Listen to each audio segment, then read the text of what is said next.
One common complaint coming out of a subpar movie is that there was a total lack of likeable characters. There was nobody to connect with, nobody to pity or to root for. But really, when we think about it, is that such a condemnation? Is it completely necessary for us to like the characters? Or can depictions of wholly unsympathetic, terrible people not be just as engrossing and fascinating, if not more so, than those easy to root for subjects who totally win the audience's hearts? These movies, all terrific films in their own right, took gambles on not only protagonists who were difficult to connect with, but an entire cast who were ultimately undeserving of nothing beyond the most basic pity. That the films are all enjoyed as classics regardless speaks to the notion that when a movie is smart, thrilling, insightful, or well acted enough, it's perfectly fine if you find yourself loathing just about everyone in it. So let's take a look. I'm Amy from What Culture, and here are 10 awesome movies with no sympathetic characters. 10. Happiness. This 1998 black comedy masterpiece is a ludicrously dark plunge into the lives of child molesters, oversensitive misfits, creepy perverts, obnoxious unfulfilled rich people, cheaters, and everyone else you can imagine. Though some have argued that the film renders a sympathetic depiction of a child rapist, Bill Maplewood, the film's creator argued against this description. He said he always took issue with that word because he could never sympathize with someone who would do that to a child, but he insisted that these kinds of people do still have hearts that beat. With this film in particular, you can take an easy get out by saying that there's at least one sympathetic character in the film, by way of the rape victim, but considering how he's barely part of the movie, it doesn't feel substantial enough. The film's core cast is full of people who bring about their own unhappiness, and it's practically impossible to do anything but be repulsed, laugh, or both.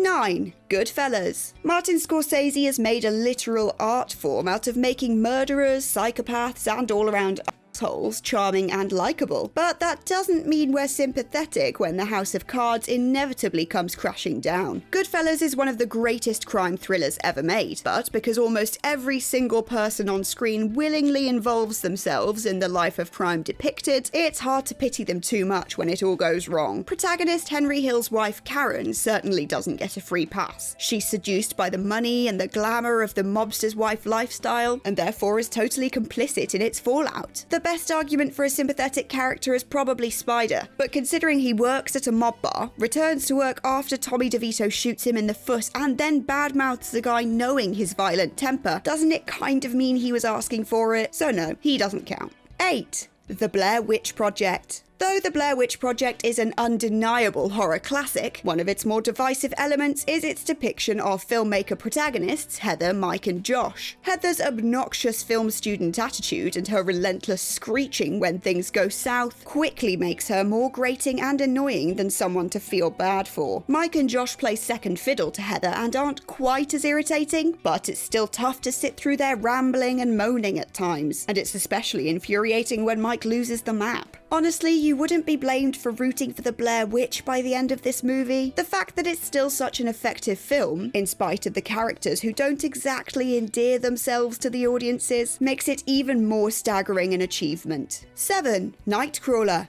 Dan Gilroy's neo-noir masterpiece is topped by a stunning performance from Jake Gyllenhaal as psychopathic, intrepid freelance news cameraman Lou Bloom. And considering just how difficult he is to warm to, the rest of the cast must seem fuzzy and affable by comparison, right? Wrong. Every single major character in this film is awful. Perhaps worse than Bloom is the scandal-hungry morning news director Nina Romina, who craves bloody crime footage to air on her show and fuel the network's dubious political agendas. At first, Bloom's assistant Rick seems like he'll come to resemble the movie's conscience, but by the end of Nightcrawler, he's succumbed to greed, fully immersed himself in the filth of the crime scene documentation, and ends up getting shot dead for it. It's a depressing but incredibly well executed thriller, in which you can only observe these awful people doing terrible things. There's no redemption for anyone, and even less to sympathize with. 6. Closer. Mike Nichols' smash hit Oscar-nominated 2004 drama Closer is a fascinating meditation on contemporary cynical values about love and sex, and to that end uses its focal cast members as mouthpieces for its values. The three main culprits are Dan, Anna, and Larry, who are guilty of lying, cheating, and using sex to further questionable personal goals. Then there's Alice, aka Jane, who seems initially sympathetic for being cheated on by Dan, but eventually just comes across as fickle, naive, and childish. The performances are splendid and the writing is fantastic, but there aren't many uplifting lessons waiting at the end of this film. 5. The Hateful Eight. Well, the clue here is in the title, really. These characters are by design supposed to be unlikable. Even in that typical Tarantino fashion, some of them are rather charming for a time, if hard to outright sympathise with. The titular 8 includes murderers, thieves, liars, a rapist, a racist, a man who profits from executions, and just all-round duplicitous folk. Nobody is quite who they seem to begin with, and by the end, they're all revealed to be thoroughly despicable people, as implied by the title. Outside of the 8, the only remotely okay-ish character seems to be Obi, though he's ultimately not developed enough to be a character truly worthy of sympathy. 4. Glengarry Glen Ross. This 1992 adaptation of the classic play might be one of the best written and best acted films of the last 30 years, even with it featuring not a single redeeming character or person who isn't a greedy, selfish arsehole in one way or another. A deliciously barbed satire of sales work, unchecked capitalism, and the American dream, every single character here gets thrown under the bus eventually,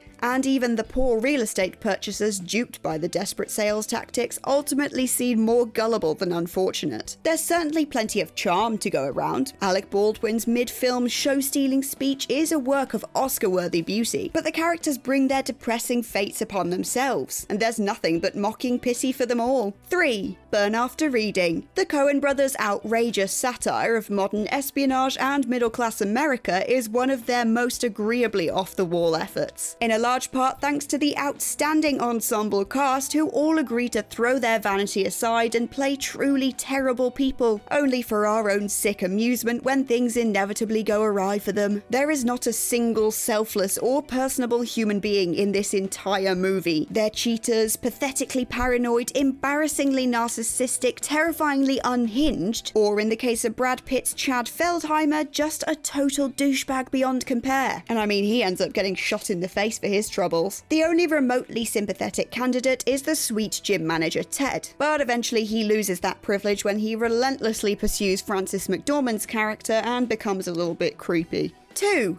Once Upon a Time in America. Sergio Leone's 1984 crime thriller is one of cinema's best crafted epics, with jaw-dropping direction, engrossing writing, and magnificent performances from a cast led by Robert De Niro and James Woods. It's an epic, sweeping tale which shows how a group of young boys get drawn into a life of crime, yet the overall tone of the film is harsher than, say, something like Goodfellas. De Niro's protagonist Noodles might seem likable for a time, but needless to say he loses all audience favour when he rapes a childhood friend. Pretty much every significant character in this film kills, lies, and has a problematic attitude to women, whilst the women aren't particularly endearing to the audience either. It's a stone-cold masterpiece, and perhaps only more so because it dares to present such detestable people throughout. 1. The Squid and the Whale. Writer-director Noah Baumbach is a master of crafting intriguing dramas about troubled middle to upper-class bohemians who, despite being unlikable, are nevertheless fascinating to observe. The Squid and the Whale, arguably one of his best films, is a textbook example of a movie with characters who are almost too easy to dislike. Front and centre are pompous, cruel academic Bernard and his unfaithful wife Joan, who are instantly unsympathetic by so blatantly inflicting their impending divorce on their two sons. The kids, though seemingly sympathetic by having to suffer through their parents' arguments, act out in ways that make them difficult to relate to. Jesse Eisenberg's Walt begins adopting his father's arrogance, whilst Owen Klein's Frank decides he can solve his situation by jerking off in the school's library and smearing the resulting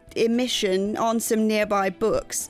Lovely. It's brave to strip away sympathy from even the child characters. However, it works splendidly as a truly torrid look at how divorce can turn just about anyone into a horrible, horrible person. And with that, we've reached the end of this list of 10 awesome movies with no sympathetic characters. If you can think of any more examples, then let us know in the comments down below. And don't forget to check out whatculture.com for more lists and articles like this every single day. I've been Amy from What Culture, and I'll catch you next time.